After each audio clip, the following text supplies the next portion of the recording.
Hello, I'm Malcolm Sender. I have the honour of being the chairman of the Leeds Jewish Historical Society, which actually is a branch of the Jewish Historical Society of England, which is based in London. Our speaker is Dr. Janet Douglas from the Beckett University in the Department of Social and Cultural History. She specialises in the history of Leeds, especially the suburbs. She has researched Meanwood and Chapeltown. The title of her talk is Leeds Jewish Conscientious Objectors in World War I. This is a purely English concept. If you were called to the colours in World War I and did not wish to see active service, you had to run away or appeal to a tribunal. She will tell many stories of how Jewish males claimed they were suddenly Kohanim, Chazanim, or Talmudic scholars who were normally excused service. Dr. Douglas will also overview how many Leeds Jews fought for their Queen and country in World War I, and amazingly how many did actually volunteer. And bizarrely, after the Russian revolutions, some went back to serve with the Red Army, and unfortunately they were never heard of again. Throughout the First World War, army recruitment was a contentious matter. Amongst the belligerents, where conscription was the norm, so Britain didn't have conscription for the first 18 months of the war. It depended on voluntary enlistment. But as the war continued, remember, people really genuinely thought it would be over by Christmas. So as the war continued and the casualties mounted up, then in fact, despite its liberal government, it was decided that we would have to introduce conscription. So conscription was introduced in January 1916. Initially, it applied to single men only between the ages of 15 and 41. But gradually it was extended, first to married men, and then finally, in fact, men as old as 51 could actually be conscripted. There were certain exemptions to conscription. Obviously, if you were in poor health and had medical certificates or underwent a medical examination, you could be exempted from conscription. If you were employed in what was known as the reserve occupations, jobs that were essential to the country at a time of war, then again, you could be exempt. A very general ground for exemption was domestic hardship, but that wasn't defined in any sort of serious way. Finally, there was the conscience clause, that you could in fact refuse to fight on religious or political grounds. I shall be saying more about that later on. I also need to add that all ministers of recognised religious bodies, including rabbis, were exempt from, in fact, fighting in the war. Now, that begged the question, as we'll see in a moment, of who actually was a rabbi. Not an easy issue. To apply for any sort of exemption, you had to appear before a local military tribunal. And failure either to enlist or to appeal for exemption was actually a criminal offence. So if you fell into the category of not enlisting, not appealing for applying for exemption, then you committed an offence for which you could be arrested, you would then be tried in the magistrates' courts, you would be fined, and then you'd be handed over to the military authorities. Before the outbreak of war, there were probably fewer than 500 Jews serving in the armed forces. They were all in the army, and they were during the war itself. There were virtually no Jews in the Navy, and there were no Jews in what was called the Flying Corps, which of course becomes the RAF. Amongst the Jewish community, the first few weeks of the war saw a rush to actually enlist, and that was true for Gentiles as well. Huge numbers turning up at the recruitment offices and signing up. In the case of the Jews, they were urged to sign up by the chief rabbi, Dr. Joseph Hertz. The British Board of Deputies actually also advocated Jewish enlistment, and the Jewish Chronicle. Now this is in fact Hertz's, you see, it says Jewish thoughts, and it was given to every Jewish serviceman who signed up. If we look at the next one, this is the offices of, in fact, the Jewish Chronicle in London, and you can see this becomes its slogan, that England has been all she could be to the Jews, and Jews will be all they can be to England. In fact, before the war started, in July, the Jewish Chronicle had actually been advocating neutrality, what it called the firm ground of neutrality. But as soon as war was declared, then they very rapidly reversed their position. They had been planning an article called Darkest Russia, which was about Russian persecution and oppression, but that too was very rapidly dropped as not appropriate when Russia was now our ally in the war. The Anglicized Jewish community were very anxious that they should be seen to be playing a full role in the British war effort. On the 10th of August 1914, for example, Rabbi Moses Abrahams of the Belgrade Synagogue preached a sermon arguing, now is the time for members of the Jewish faith to show their loyalty to their king and their mother country. England has indeed been a mother to them. She has opened her arms to receive them. She's granted them every right and privilege and protected them and guarded them. And 4 days after, in fact, this sermon was preached, there was a meeting at the Jewish Institute, which was attended by 500 people, and 300 said that they would be happy to enlist. They signed up, and on the basis of that, an honorary recruitment officer called Louis Rosenberg, who I can find out nothing about him, he was present at the Institute for a further fortnight to collect signatures of people who said they would enlist. So this is the background. Now, the outbreak of war raised key questions about Jewish identity and allegiances. Earlier historians have tended to stress that Jews were extremely patriotic, that the community was united around, in fact, the issue of the war. But a later generation of historians have argued that there was war resistance amongst British Jews, and this is basically what I'm talking about tonight. And there was, of course, a fairly widespread feeling in the country that Jews weren't pulling their weight. In Leeds, for example, the Yorkshire Evening Post on the 12th of June 1915 headlined one of its articles, "The Jews of Leeds and the Army, are they doing their share?"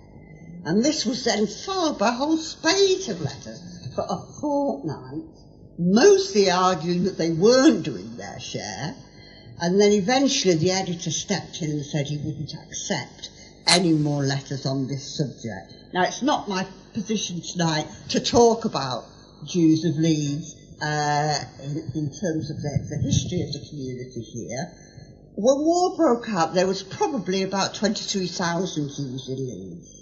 And I'm sure you all know that most of them were fairly recent immigrants, that the big sort of growth of the Jewish community was because of pogroms and persecutions in Russia. And this is where most Leeds Jews came from in fact the Russian Empire.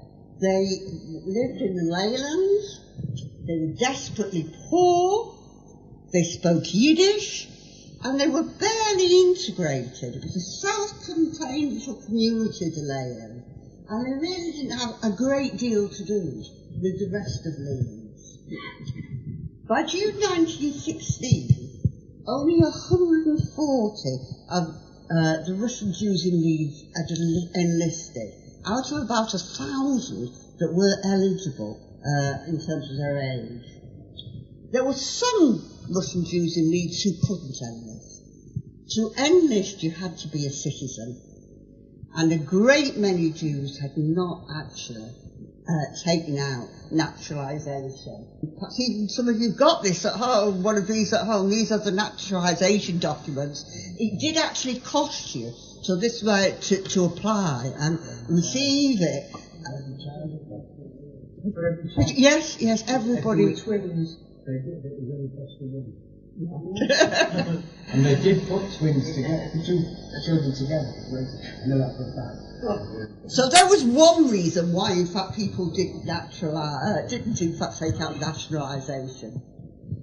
Now, this was known as alien status. You weren't, in fact, a British citizen, but you were what was called at the time a friendly alien, as against an enemy alien, in which case you could be interned. But friendly aliens were people who their home countries were fighting on what was regarded as our side. But there's also, apart from the question of, in fact, their citizen status, there were all sorts of reasons why Jews did not rush to enlist after the first few weeks. Many harboured grave misgivings about fighting alongside Russia. Russia was associated with the enemy. It was the country from which they'd fled because it was persecuting and oppressing their families. It was also the country from which, in fact, many of them came to avoid conscription. So now they were going to find themselves fighting in the British Army, but on the same side as Russia. And they found that really galling. There were also a great many worries about whether you could observe Jewish law and be in the army. And certainly there were stories circulating about anti-Semitism in the army. The chief rabbi, who we've seen, Hertz, publicly announced that there were no religious grounds for conscientious objection, and even fighting on the Sabbath, although regrettable, was actually acceptable. He negotiated with the Home Office, with the War Office, that kosher food should be available. There were also religious services for Jews. We see one. There were rabbis who were serving as pastors in the army. And he also negotiated that for major Jewish festivals, Jewish soldiers should be given leave, if that was at all possible, to return to their family. It's been reported that in certain parts of the country, when you went to enlist, the recruiting officers actually refused your enlistment because they would say things like, "Oh, we don't want any Jews in the army." So that there was an anti-Semitism which meant that certain Jews were turned away from recruiting officers. I don't know that that happened in Leeds. Certainly no reports of it. The other thing which stopped some Jews from, in fact, enlisting was because of their left-wing political opinions. For them, as for other left-wingers, the war was a capitalist war, an imperialist war, in which working people had absolutely no stake whatsoever. So that, you ought to be anti-war rather than, in fact, patriotically getting involved. Although the research hasn't been done in Leeds, elsewhere it's been shown that, in fact, before the introduction of conscription, Jews that enlisted voluntarily were mostly from the Anglicised Jewish community. They weren't the Russian Jews that were the majority in Leeds. They were the Jews who'd been here for a fairly length of time, spoke English, better integrated in society, had a good education, and often had reasonable jobs. And they looked rather askance, as I'm sure you know, about the recent Jewish immigrants, and they were embarrassed by the reluctance of these newcomers to do their bit. Matters, however, were about to change for the friendly aliens. The British government was now desperate for fighting men. And also the presence, and this is very true of Leeds, the presence of Jewish men of military age on the streets in Leeds when their own sons were fighting in France and dying in France caused considerable resentment. It fell on Herbert Samuel, who was the only Jewish member of the British cabinet, to introduce legislation to deal with this issue of the friendly aliens. In July 1916, Samuel announced that friendly aliens domiciled in Britain must either serve in the British Army, apply for exemption in the usual sort of way, or else they should return to their home countries, which in the vast majority of cases was going to be Russia. And they were given between July and October to register with the authorities. Between July and October, government estimated that there were 25,000 friendly aliens of military age in Britain, but only 632 came forward to actually register, which left Samuel with no alternative really, but to in fact make it a criminal offence not in fact to register for service. That legislation was supplemented in June 1917 by what was called the Anglo-Russian Convention.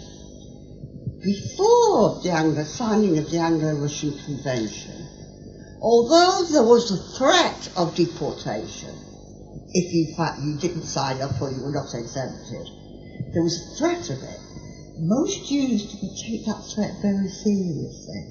The Tsarist military authorities didn't want them anyway, because they were troublemakers as far as they were concerned, and also there wasn't the shipping to actually take large numbers of Jews back over to Russia in a period of wartime. But once the Tsar had been overthrown, and you've got, in fact, the provisional government in Russia, it was a provisional government who did sign the Anglo-Russian Convention, and then the threat to deport people actually became a reality, as we'll see. At about roughly the same time, in order in a way to sweeten the pill, the government announced that the formation of the Jewish Legion. Now the Jewish Legion, the idea that there should be a dedicated Jewish presence in the army, had been advocated by Vladimir Jabotinsky ever since the beginning of the war, but it had been objected to by the chief rabbi and by the Jewish Chronicle and really by the Jewish, in fact, establishment.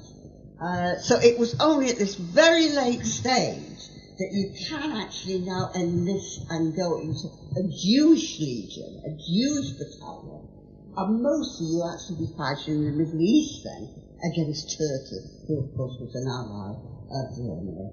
The Jewish Legion was actually part of the Royal Fusiliers, that's its position within the army. Now you've got, in fact, coercion. It wasn't voluntary any longer, and it didn't matter whether you were a naturalised Jew or whether in fact you hadn't taken naturalisation papers out. So that was the situation by the time you get to the beginning of 1917. As I said, you could apply for exemption in the same way as you have been able to before, but there were other illegal strategies too. One was that you could buy forged papers And we've certainly got a few examples that we know about in Leeds where, in fact, Jewish young men bought, in fact, medical certificates. You could, in fact, buy also what were called war badges, which meant that to the general public it looked as if you were in a reserved occupation, and they were apparently readily available. You could also buy discharge papers sold as if had been wounded or something like that. There was a market for all these things, just as there always is in wartime. Another option was to go into hiding. Now this is very difficult because if you're successful at going into hiding, then nobody ever knows about it really. It's only those that get caught that we know that in fact that's what people did. I don't know whether any of you know the autobiography of Michael Littman, Memoirs of a Socialist Businessman, but he lived at the bottom of Greenwood Road, and in his household they had Jews that were in fact evading enlistment, and they stayed in their house. But I'll say more about Michael Littman in a moment. The other possibility to avoid enlisting was in fact to flee. Now, there was no conscription in Ireland, and that was the most popular destination. It was easy, it was cheap, it was just across the Irish Sea. Of course, it was still part of Britain, and it did mean that the British police could operate in Ireland, so it was, well, they were there, and again we'll see something like that in a moment. But if you were rich, then of course what you did was send your young men to America. America was what part of the war effort at this time. And somebody like Barnett Blewin sent both his sons to the United States in order to avoid them being drafted into the army. So those were the sorts of things that you could do once, in fact, you've got this coercive form of enlistment. Now, I just want to say something about the Leeds Military Tribunal. It was established following the introduction of conscription in February 1916. It was made up of city councillors, there were 9 of them, 3 from each of the political parties. And at all tribunal hearings, there was a military representative. And it was often said that the military representatives had undue influence. Between March 1916 and the armistice, military tribunal in Leeds heard 55,000 cases. Now, the records of the military tribunals were deliberately destroyed after the war, which makes researching this problem, this issue, really quite difficult. So we don't know what categories the applications fell into. Were they all employment? Were they domestic hardship? We've no idea. We also don't know their names. So it's very difficult to find out how many Jewish people applied for exemption. Even then, even if we did know their names, sometimes, of course, you can't recognise a Jewish person from their name. It's very confusing for historians.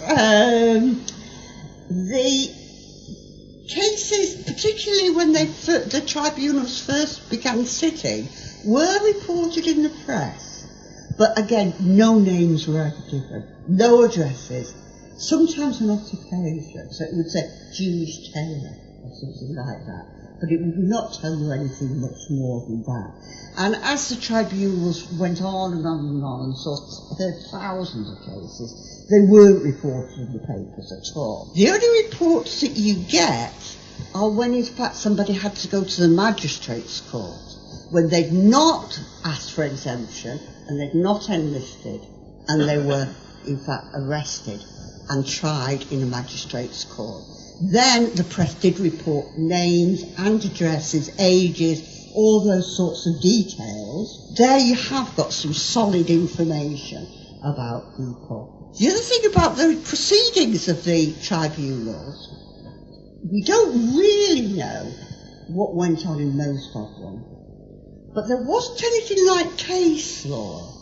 So that there was just general guidance from the War Office. Particularly difficult was this domestic hardship. What was domestic hardship? Some tribunals were incredibly stringent. Other tribunals were, if you were the only son of a widow, then that was fine. Whereas, other tribunals would not in fact accept that at all. So it was left to the tribunal members to decide sort of whether somebody was worthy of exemption. And as I said, Leeds was considered a tough one, but I mean, let's just say so. I mean, you'd be better applying if you lived in Battle or something. I think a bit softer there. So I'm going to give you two examples of what happened at a military tribunal. The case that I'm talking about first of all, remember we've got no name at all. It was heard on the 7th of March. It was the earliest application in Leeds for exemption on conscientious grounds. And the young man who was applying, in fact, did so on the grounds of the commandment, thou shalt not kill. During the proceedings, he was asked, are you a student of Geoff? The answer was, I know nothing about it. The next question was Joshua a Jew? The answer, I believe he was. He was a bit of a fighter, wasn't he? The answer was, that's only a fable. Then they tried another time. Don't you believe that this country is worth fighting for? He didn't answer that at all. Then they came back with, suppose the Germans were going to molest your mother and sister, and you had a pistol in your hands, what would you do? Now this was a favourite question. It was asked over and over again. In this case, the young man said, put myself between them. The case for exemption was dismissed. But it does in fact give you some flavour of how applicants were treated. And it wasn't just Jewish applicants. Some of my work on this has been, on conscientious objectors, has been on the Jehovah's Witnesses. And they were incredibly badly treated. And you had these long interrogations of their beliefs. This is another example. Now, the Leeds Weekly Citizen reported this and accused the Liberal member of the tribunal, Fred Kinder, of Jew baiting. This is the exchange. Fred Kinder first. Moses was a Jew. Did he not lead the Jewish people against the tribes? The answer was no. What about the Amorites? Moses didn't lead them. He just prayed for their success. Then a Conservative councillor, John Gordon, pipes up. I had the impression that Jews were continually fighting. Were they all wrong? The answer. If you turn to the Talmud, you'll find that the rabbis, sages and great men of Israel all condemned every war that the Jews took part in. John Gordon again. The Jews were the chosen people. The answer, yes. Do you mean to ask us to believe that in all those wars the Jews were wrong? And the answer was, all except one, the War of the Maccabees. That was fought for God. So here you've got two examples of Jews trying to claim exemption on religious grounds, both of which were refused. And in some ways it's not surprising, given that the chief rabbi was in favour of the war, the Board of Deputies was, in Leeds, they would all know Moses Abrams, he was urging people to enlist, so that there was enormous pressure on people to do this. And this is what the tribunals took into account. Now there's one particular case which the press talked about as creating a knotty problem for the tribunal, and this was the position of the Kohanim. Now I'm sure you probably all know about the Kohanim, but I didn't, when I started doing this. They were readers at the synagogue, roughly, and according to some interpretations of their position, they were prohibited from killing and prohibited from being near dead bodies. Therefore, they could claim exemption on religious grounds. Now, it was a great puzzle for tribunal members. Some members of the Kohanim were called Cohen. It didn't seem a problem when you were called Cohen. Well, there was a problem, but what they couldn't quite get their heads round were how some members of the Kohanim were not called Cohen. They were called lots of other different sorts of names. In March 1916, the chief rabbi said that that Kohanim could fight in the army, that they weren't in fact rabbis, and that there was, he interpreted the scriptures to say that in fact they wouldn't, this idea of dead bodies and being near blood was actually a misinterpretation of the law. Now all over the country, the chief rabbis ruling on this matter was accepted, but it wasn't accepted in Leeds. The only city where in fact the substantial population that stood out of this, and there was a huge protest meeting amongst Russian Jews condemning the chief rabbi, and with the support of the majority of congregations, though I doubt whether Belgrave actually supported it, but with the majority of congregations, the best din actually came out in support of the Kohanim. They declared themselves independent of the chief rabbi, and they claimed to themselves to have jurisdiction over all religious matters, and that included the Kohanim, who they said were the ministers of religion, and therefore should have exemption on those grounds. I'm just going to mention one particular case of a Kohanim. He wasn't called Cohen. He was called Saul Miller, and he was a reader at the Zion Synagogue in Brunswick Street. Now, the military representative on the tribunal that was hearing the case claimed that really he was a grocer, and they had a grocer's shop in Trafalgar Street or somewhere like that.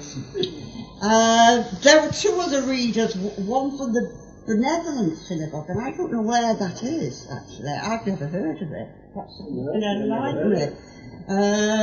So there was a man called Mark Rees. He served at the Benevolent Synagogue, and there was Barney Young at the Lochiva Synagogue. So that is a well-known one. There was also a rabbi caught up in this, David Mendelsohn. He wasn't British, he was actually a Russian subject, and he was appointed rabbi at the Zion Synagogue in March 1916. There was consternation when the Miller case was heard. The Beth Din sent a representative to say that the lead Beth Din recognised him as a minister. The military representative then called the Reverend Alberson, who was assistant to the chief rabbi, who stated that he wasn't a minister. So the tribunal really didn't quite know what to do in this sort of situation, but they got to make a decision. Most Jews who appeared before, in fact, the tribunal did actually come with legal representation. And I can only presume that, in fact, somebody must have paid for that, or else, in fact, lawyers did it, Jewish lawyers did it for nothing. I mean, I don't know. In this case, the legal defence for Miller wasn't Jewish. He was called Alf Massa, and he appears over and over again in these cases. Anyway, they've got this stalemate situation with these two religious authorities saying totally different things about the status of Miller, and then Alf Massa, a bit like a courtroom drama, this, isn't it? Suddenly produces a letter that was written at the behest of the chief rabbi to, in fact, the chief recruiting officer in Leeds, that said Miller was a minister.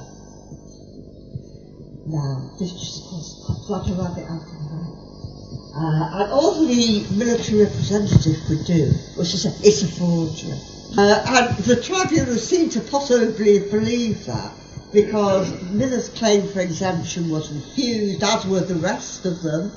I suppose you might say they had the last laugh. They were whizzed off to Fulford, which is the army headquarters in York, but because of the chief rabbi, strange how things turn out, isn't it? Because the chief rabbi had negotiated that where possible Jews had the right to go to their families for in fact, important religious ceremonies. They were only there a few days, and it was the Feast of the Tabernacle, and they were allowed back to leave, so all four of them, and they promptly disappeared. Now, that was claiming exemption, as I discussed so far, on religious grounds, but there were obviously people who claimed on political grounds. There were 28 accepted Jewish conscientious objectors in Leeds. The total number of conscientious objectors in Leeds was 270. These are the ones that have been identified. There might be others that, because we don't have proper records, there may be more, but those are ones where we've got names and addresses and ages and all those sorts of things. Now, I think the 28 Jewish COs were probably claiming it on political grounds, because clearly religious grounds hadn't even worked for the Kohanim. So, and I think one of the things we forget is how, in fact, the radical history of Leeds Jewry has been rather downplayed. When I drive down Meanwood Road, which is very close to where I live, I often think when I get to the bottom of it, this is where, in fact, the Russian Jewish Anarchist Club was. And there was actually another one in Kirkgate as well. Michael Lippmann, who we've already referred to in his memoirs, he recalls how in the family dining room there was a portrait of Karl Marx on one side of the room and a portrait of the anarchist Michael Bakunin on the other side of the room. Now, I don't want to suggest that all the Russian Jews in Leeds were radically political. Most of them were apolitical. They had enough trouble trying to keep sort of bread on the table, food on the table, and look after their children and their wives to be bothered with politics. But a substantial number were, and they were active in the Jewish trade union movement. Some joined the Social Democratic Federation, which was a Marxist organisation. Some joined the Socialist League. Rather later on, people joined the Labour Party or the British Socialist Party. And then, of course, there were anarchists like Michael Lippmann's father, who didn't join anything, who endlessly discussed in their club. Now, I've looked at some of the names of the 28 Jewish COs where we have the details. Of the 28, 13 lived in the Leylands. That's not a surprise. 3 lived in Chapeltown. That is a bit of a surprise, actually. We normally associate Jewish residences in Chapeltown with the post-First World War period, not with during the war itself. And 2 others lived in Harehills. Again, not a surprise. 16 of the 28 were employed in the tailoring trade. But there were other occupations. There was an upholsterer, there was an apprentice photographer, who I would like to know more about, but I can't find anything. There was a journalist in Yiddish, and there was a couple of students. Now, in general terms, Leeds conscientious objectors were working class. But there was always a smattering amongst the Gentile population of really quite well-to-do conscientious objectors. Many of them, certainly in Leeds, were Quakers. But when you look at the Jewish conscientious objectors, there's nobody that you can really call well-to-do there. Well-to-do Jewish people who didn't apply for conscientious objector status. Only 2 of my sample actually lived in households that had a resident servant. And these were Philip and Solly Pierce, who some of you will know or heard of. They'd been born in Russia. They'd come to Britain as children. Their father was a tailor, but he must have prospered because they lived in Hanover Square, so they lived outside of the Jewish area in Hanover Square, and they had a residential servant there. Now, Solly was a conscientious, his brother and him were conscientious objectors. As many of you will know, he eventually became, Solly does anyway, the editor of the Lead Citizen. He was for decades, it seems to me, the editor of the Lead Citizen. What's his surname? Sorry? Pierce. Pierce. Yes. He used to live, when I knew him, in Woodhouse Square, which was just round the corner from Hanover Square where we grew up. But that was where he lived. With Mary. Mary Pierce was. Lord Mayor. Yes. Yeah. I mean, they were big. He was a big wheel in Labour Party politics in Leeds, was Solly Pierce. There was, of course, another conscientious objector in Leeds who made a career in the Labour Party, and that was Geoff, who was a city councillor from 1932 and became, in fact, the Lord Mayor of Leeds in 1966. But he too was a conscientious objector. Let me give you another example. A man called Abraham Myers. Now, he was by occupation a commercial traveller. He lived in Hillary Place, which I think is Leeds too, near where the university is now.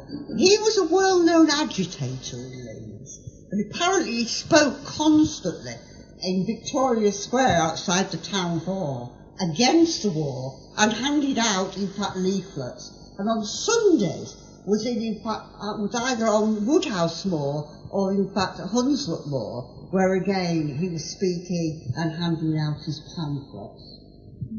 When he claimed exemption, applied for exemption, it was actually refused, which seems very strange as the man had a proven record of being anti-war. But at that point it was refused, and he refused to in fact enlist. Now, it suggests that he was a middle-class person, that he was allowed that leeway. A lot of people who were refused, the military authorities were waiting in the anterooms to take them off. But they didn't in the case of Abraham Myers. But finally he is arrested and tried in the magistrate's court, and he is sentenced to 2 years in prison with hard labour. After 5 months in prison, his appeal against the tribunal, his appeal against the decision to refuse him a conscientious objection, was actually rescinded by the Central Appeal Tribunal. And they said he was a genuine conscientious objector. Oh, I know, this is somebody in fact claiming exemption from the Russian consul. This is after the Anglo-Russian Convention. This was a man who had opted to go back to Russia, still resident in Britain, and then claimed exemption from the Russian consul and received it. There you can see it. That's his papers. This is a left-wing group in the East End of London, actually. So this is a socialist organisation, all having their photo taken. When, in fact, Myers was sent to New Haven, he was sent on a road building project. And I don't know if this is a photo of him, but it is New Haven and it is road building. He was apparently treated very badly, and eventually absconded. It seems to be rather foolish, but he's a rather brazen person, for what I can tell. He came back to Leeds. You'd think he'd had the sense to go somewhere else. But he came back to Leeds, and he was actually free in Leeds for 11 months. Twice he received recall papers, and he ignored them. And finally, on the instructions of the Home Office, he was arrested again, and in fact he was sent to prison. But there, the record goes dry. I have no idea what actually happened to him. Now, I mentioned before that one of the strategies for avoiding conscription was flight. I'll just go back 1 minute, because there was a change in the law after the Anglo-Russian Convention. The Home Office did expect there was going to be a large number of applications from, in fact, Russian Jews for, in fact, exemption. And some new military tribunals, which were actually called Jewish military tribunals, were actually set up to deal with these. And they had Jewish representatives on them. The government recognised that, we're talking about what, the summer of 1917, that there were 1,200 unnaturalised Jewish men of military age in Leeds. So the 1,200 who could apply in theory for, in fact, exemption to the military tribunal. Now, I don't know whether these names will mean anything to you, because they don't to me, but the Jewish representatives on the military tribunal were, and in the paper it just says N. Cohen, and that seems to me very difficult to trace. I've tried looking up Nathan, but I haven't got anywhere with Nathan. N. Cohen, who was from the Leeds Jewish Representative Council. The other member was J. Cohen, no help with anything worse than him. And he was a member of the Leeds Board of Guardians. And then there was a family that you may know, I don't personally, L. Gottlieb. Now, the signing of the convention, in fact, raised storms of protest amongst the Jewish community. In Leeds, there was a branch of the Russian Anti-Conscription League, set up in the summer when, in fact, the convention was signed. And there was also a branch of the Foreign Jew Protection League, an organisation that the Home Office was watching and believed was stuffed with revolutionaries and anarchists. Now, one of its leaders was a man called Abraham Bezel. He was actually from somewhere like Turkey originally, but he was resident in France. Certainly wasn't resident in Britain anyway. And what's interesting about it is that he was in Leeds the weekend of the Leeds riots. And there's a whole story there about what he did when he was in Leeds whilst this was happening. He's a very mysterious figure, and he may have been, I'll put it no higher, he may have been an agent provocateur. Certainly the government was using agent provocateurs during the war. He was eventually deported from Britain. Now, in Leeds, as well as anywhere else, you evaded the new laws by travelling to Ireland. According to the Leeds Chief Constable, there were several hundred Leeds Jews who'd made their way to Belfast. There were actually illegal travel agencies to organise your journey. You weren't going to Tenerife, you were going to Belfast. But once you're in Belfast, you're pretty much left to your own devices. And as I say, the British police were operating there anyway. And I suppose, though, there would be very few Jews in Belfast. You know, gone to Limerick, you might have got away with it, but not in Belfast. This is one story. It's a Russian-born Jew who called himself by this stage Sam Ellsbury, but his original name was Solonevsky. He was a tailor. He escaped to Ireland, but he went to Dublin, and in Dublin he met a man called John Dillon. And John Dillon was a discharged soldier, and John Dillon sold Sam his papers for £20. So that Sam began to pass himself off as John Dillon. The problem was that he didn't speak with an Irish accent. And John Dillon was definitely Irish.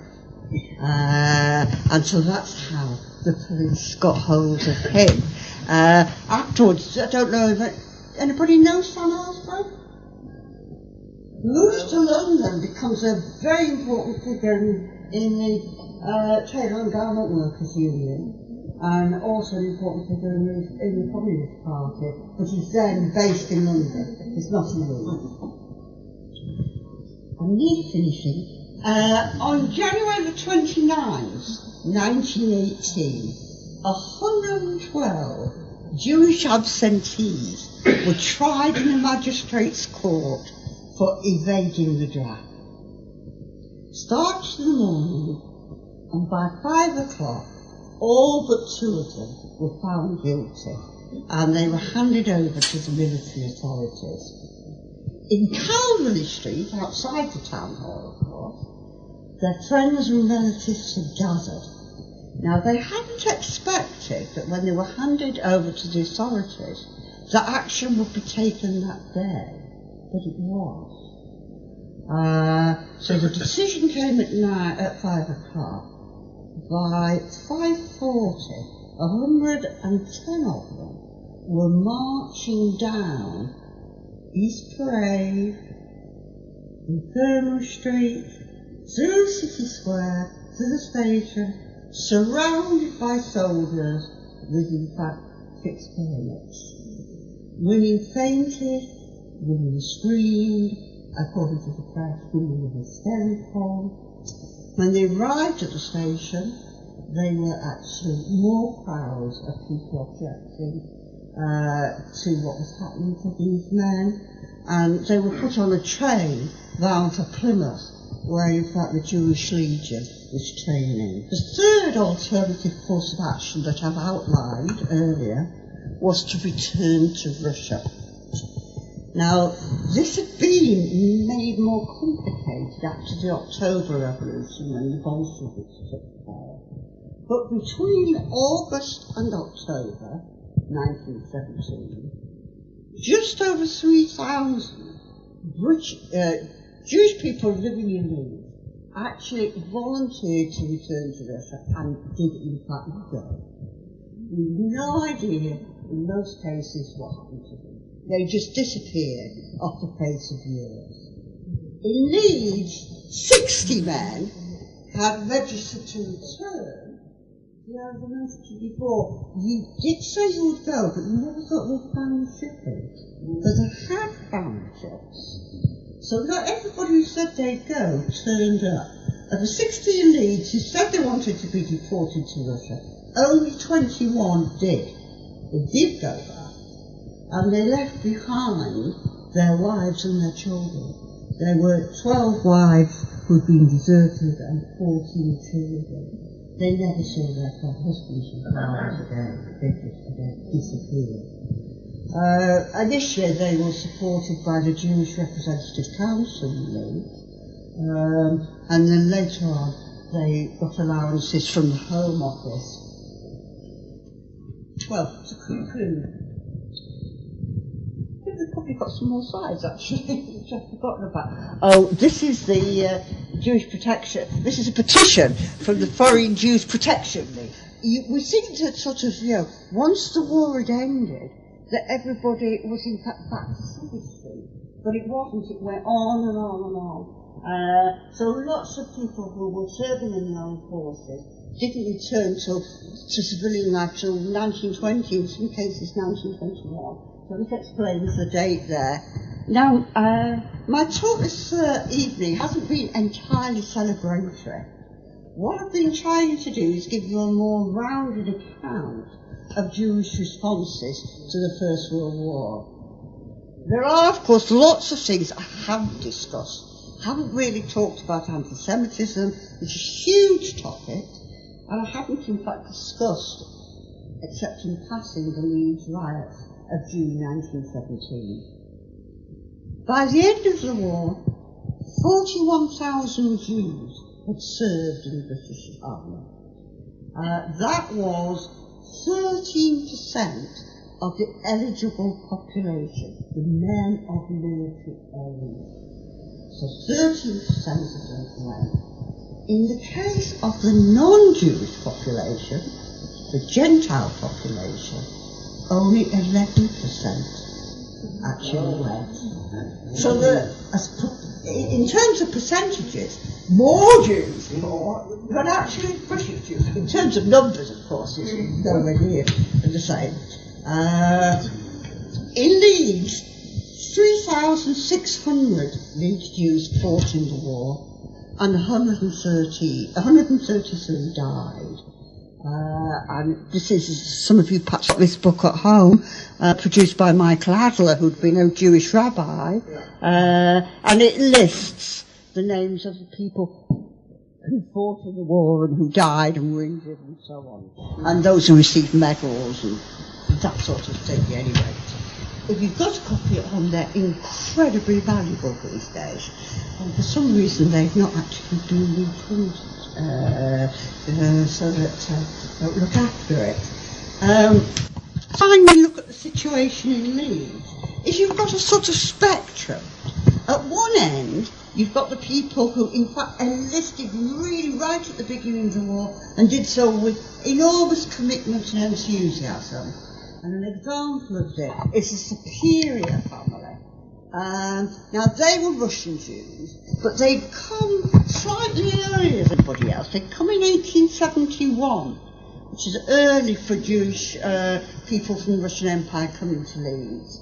8 members of their family enlisted voluntarily. One of them was killed, 2 of them were quite seriously wounded. But in a way, what shows the commitment of this particular Jewish family is that of their youngest son. He was called Wolf Superior, and he enlisted in the Liverpool Regiment. Don't know why he went to Liverpool, or perhaps because he wasn't known. Anyway, he was discharged after a year when he was found only to be 15, which meant he'd actually joined the army when he was 14. So that, you know, he probably did that with at least the permission of his parents. I mean, they were, as I say, incredibly committed. At the other end of the spectrum, you've got actually those who objected on grounds that were quite legal, religious grounds or particular political grounds. And then you've got those who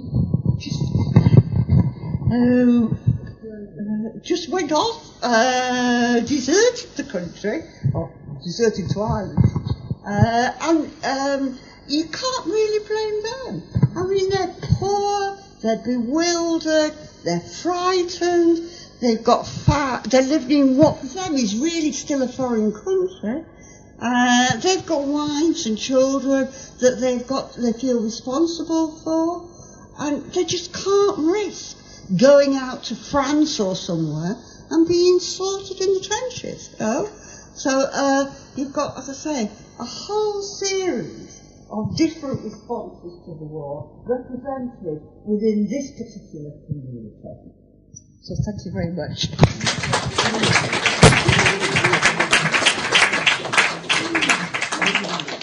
Our next speaker is David Cogan, OBE, who is both an academic and an entrepreneur. He has been on the board of Reuters, and at the moment is the head of Magnum, the photographic cooperative. This time he will talk about the battle for the Labour Party, which is very current